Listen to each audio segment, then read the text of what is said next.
لڑکی نے ایک دن اپنی ماں سے اپنے بوائے فرینڈ کے ساتھ ہم بستر ہونے کی اجازت مانگی۔ عقل مند ماں نے کچھ سوچ کر بیٹی سے اجازت دینے کے لیے ایک شرط پر 1 ہفتہ کی مہلت مانگ لی۔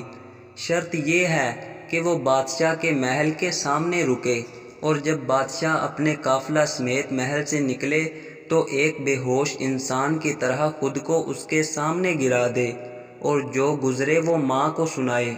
لڑکی نے ایسا ہی کیا تو بادشاہ خود گھوڑے سے اترا اور خود ہی اس کی حالت درست کی، اور پھر اسے اچھی حالت میں گھر پہنچانے کا حکم دیا۔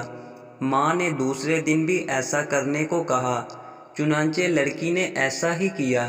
اس دفعہ بادشاہ نے اس کی طرف کوئی توجہ نہیں دی اور اسے اپنے حال پر چھوڑ کر آگے بڑھا۔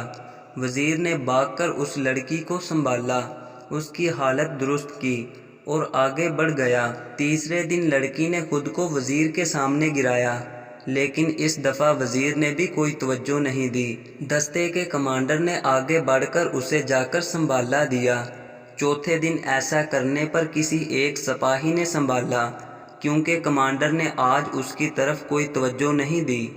پانچویں دن عام راہ گیر نے اسے اٹھایا۔ چھٹے دن لوگوں نے پاؤں مار مار کر اسے رستے سے ہٹایا۔ راہ چلتے بھکاری نے اسے سنبھالا۔ ساتویں دن انسانوں کی بجائے ایک کتا اس کے چہرے کو چاٹنے لگا۔ ماں نے بیٹی کو سمجھاتے ہوئے کہا کہ بالکل اسی طرح معاشرے میں جب کوئی گرتا ہے تو سب سے پہلے کوئی امیر شخص یا کوئی بگڑا امیر زادہ اس کی عزت نوچتا ہے، پھر اس کو اپنے کمزوروں کے لیے چھوڑ دیتا ہے۔